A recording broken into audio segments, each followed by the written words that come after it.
Hi အားလုံးပဲမင်္ဂလာပါဒီနေ့တော့စပွဲတင်မိအိမ်လေးတစ်လုံးကိုပြုပြင်ပြသွားမှာဖြစ်ပါတယ်ဆက်လက်ရှုစားအားပေးကြပါဦး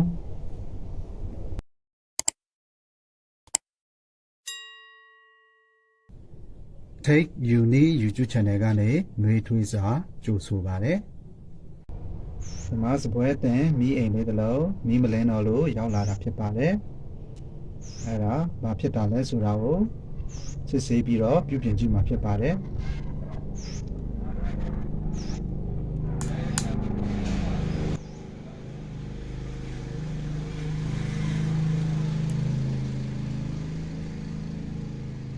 ဒီကလုတ်လေးဖွင့်ကြည့်မှာဖြစ်ပါတယ်ဒီမှာကလုတ်လေးရှိပါတယ်မီးဖွင့်ကြည့်မှာဖြစ်ပါတယ်မီးမလင်းပါဘူးဒီဘယ်ဘက်ကိုတိုးကြည့်မှာဖြစ်ပါတယ်ဘယ်ဘက်ကိုတိုးကြည့်လဲမီးမလင်းဘူးဖြစ်နေပါတယ်ညာဘက်ကိုတိုးလဲမီးမလင်းဘူးဖြစ်နေပါတယ်အဲ့တော့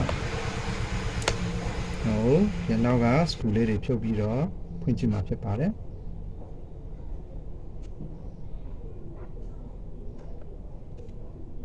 ဒီအနောက်မှာရေးထားတာကတော့ AC 130ကနေ240 volt ဖြစ်ပါတယ် AC 110 to 240 volt လို့ရေးထားပါတယ် current ကတော့ 0.07 ampere လို့ရေးထားပါတယ် output power ကကြတော့ power output ကကြတော့ output power ကတော့ 1.8 watt ဖြစ်ပါတယ် 1.8 watt ဖြစ်ပါတယ်ဒီမှာ LED မီးလုံးကတော့18လုံးပါတယ်လို့ရေးထားပါတယ်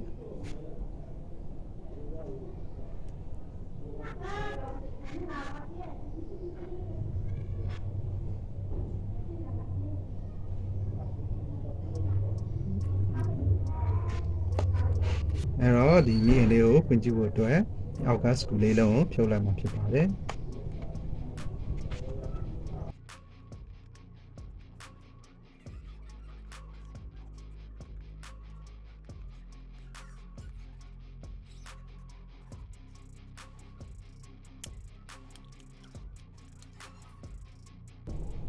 ဒီအတွင်ပိုင်းပုံစံလေးကတော့ဒီလိုလေးပဲဖြစ်ပါတယ်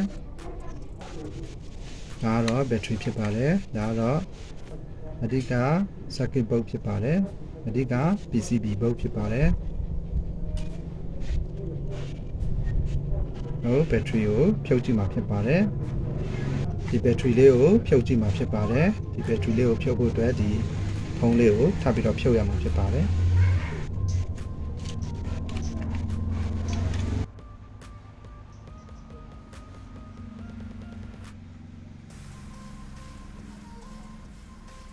ဘက်ထရီလေးကိုတော့ခဲကောင်းနဲ့ဖြုတ်ရမှာဖြစ်ပါတယ်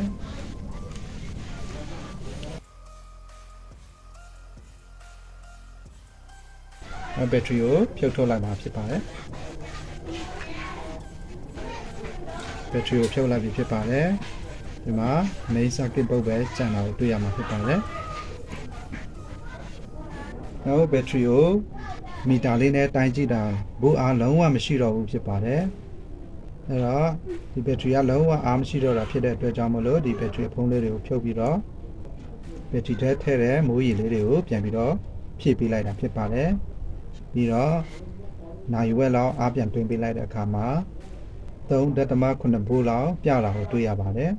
အဲ့ဒါနဲ့ဒီမှာပြန်ပြီးတော့တတ်ဆင်ပြီးတော့အသုံးပြုမှာဖြစ်ပါတယ်ပြီးရင်ဒီမီးအိမ်လေးပြန်ပြီးတော့အသုံးပြုလို့ရမလားဆိုတာကိုဆက်ပြီးတော့ကြည့်ကြမှာဖြစ်ပါတယ်ဒီဘက်ထရီလေးဖုံးပြထားလိုက်မှာဖြစ်ပါတယ်ဒီဘက်ထရီထဲကိုမိုးရေဘယ်လိုထည့်ရလဲဆိုတာဟိုတော့ဒီမှာအသေးစိတ်မပြတော့ဘူးဖြစ်ပါတယ်ရှေ့ကဗီဒီယိုမှာတင်ထားပြီးသားဖြစ်တဲ့အတွက်ကြောင့်မို့လို့ရှေ့ကတင်ထားတဲ့ဗီဒီယိုကိုတွားရောက်ကြည့်ရှုကြပါလို့အကြံပြုလိုက်ပါတယ်အခုတော့ဒီဘက်ထရီလေးကိုပြန်ပြီးတော့တက်ဆင်ပြီးတော့ခဲဆော်ပေးမှာဖြစ်ပါတယ်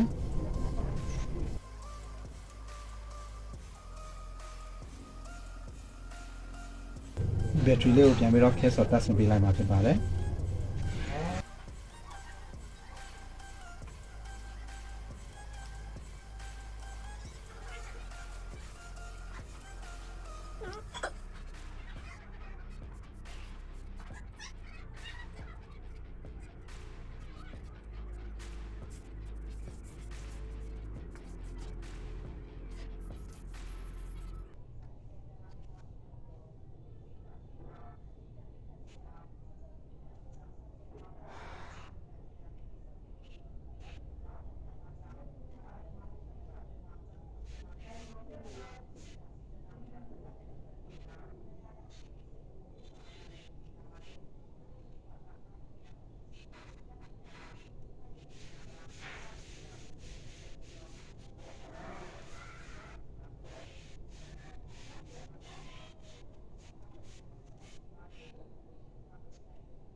ဘက်ထရီကိုပြန်ပြီးတော့ခဲဆော်တက်ဆင်ပြီးတော့ဖြစ်ပါတယ်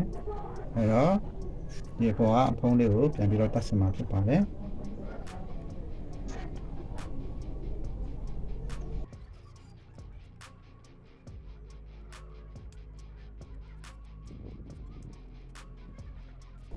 ပြီးရင်ဒီဖုံးလေးပြန်ပြီးတော့တက်ဆင်မှာဖြစ်ပါတယ်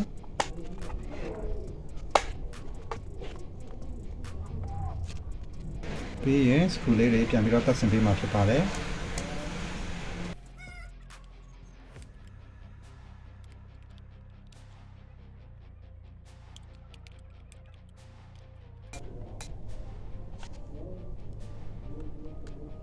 ဒီမီးအိမ်ကတော့ဆိုလာပါတဲ့အမျိုးအစားဖြစ်ပါတယ်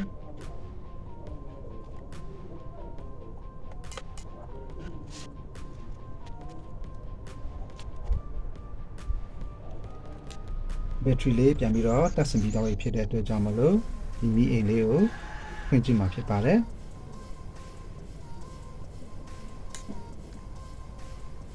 ညာဘက်ခလုတ်ကိုညာဘက်ရွှေ့ကြည့်မှာဖြစ်ပါတယ်နော်မီးအိမ်လေးလင်းပါတယ်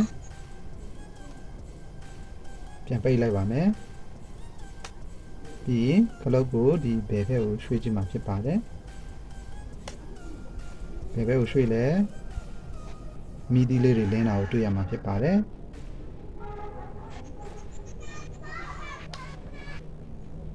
ဆိုရင်ပြန်ပိတ်လိုက်ပါလေဒ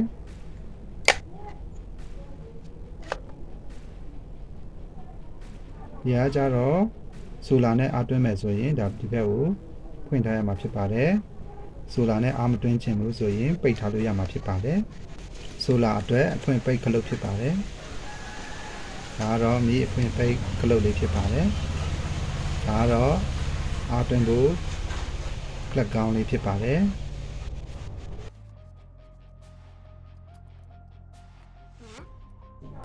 ပြီးရင်ဒီစပွဲတင်မီးအိမ်လေးကိုကျွန်တော်တို့အားသွင်းကြည့်မှာဖြစ်ပါတယ်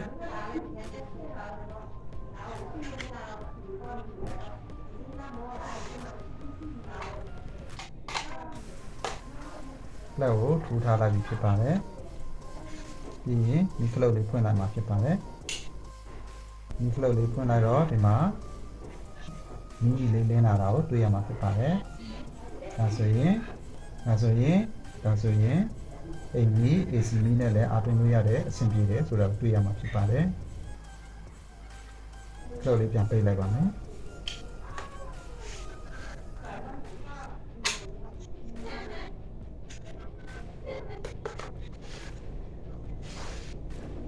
ဒီစပွဲတင်မီးအိမ်လေးကိုကျွန်တော်နေအောင်ကြည့်ထဲမှာချထားတဲ့အခါမှာဒီမီးလုံးလေးကမီးလင်းနေတာကိုတွေ့ရမှာဖြစ်ပါတယ်ဒါဆိုလာကနေအားဝင်နေတာဖြစ်ပါတယ်ကဲကျွန်တော်တို့ဒီဆိုလာလေးကိုလက်နဲ့အုပ်ထားလိုက်မယ်ဆိုရင်တော့မီးကတော့မလင်းတော့ဘူးဖြစ်ပါတယ်ကျွန်တော်လက်လေးကိုဖယ်လိုက်မယ်ဆိုရင်တော့LED မီးလုံးလေးပြန်လင်းလာတာကိုတွေ့ရမှာဖြစ်ပါတယ်ဒါဆိုရင်ဆိုလာနဲ့အားသွင်းတဲ့စနစ်ကတော့ပုံမှန်အလုပ်လုပ်တာကိုတွေ့ရပါတယ်ဒီစပွဲတင်မီးအိမ်လေးရဲ့အဓိကဖြစ်ချက်ကတော့ဘက်ထရီမကောင်းတော့တာဖြစ်ပါတယ်အဲဒါဘက်ထရီကိုလွတ်မဖြစ်ပဲသူ original ပါလာတဲ့ဘက်ထရီကိုပဲ battery water လို့ခေါ်တဲ့မိုးရေကိုဖြည့်ပြီးတော့အားပြန်တွင်းပေးလိုက်တာပြန်ကောင်းတော့တာကိုတွေ့ရပါတယ်အဲ့တော့ဒီမီးအိမ်လေးပြုပြင်တဲ့နေရာမှာဘက်ထရီလည်းလဲစရာမလိုဘူး။ဘာပစ္စည်းမှလဲပေးစရာမလိုဘူးဖြစ်ပါတယ်။အားမရှိတော့တဲ့ဘက်ထရီလေးကိုမိုးရေဖြည့်ပြီးတော့ပြုပြင်ပေးလိုက်တာဖြစ်ပါတယ်။အခုတော့မြင်ရတဲ့အတိုင်းအားလုံးအဆင်ပြေသွားပြီဖြစ်ပါတယ်။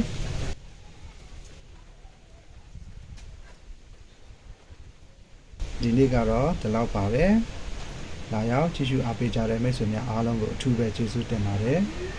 နောက်ဗီဒီယိုတွေမှာပြန်လည်ဆုံတွေ့ကြပါစို့။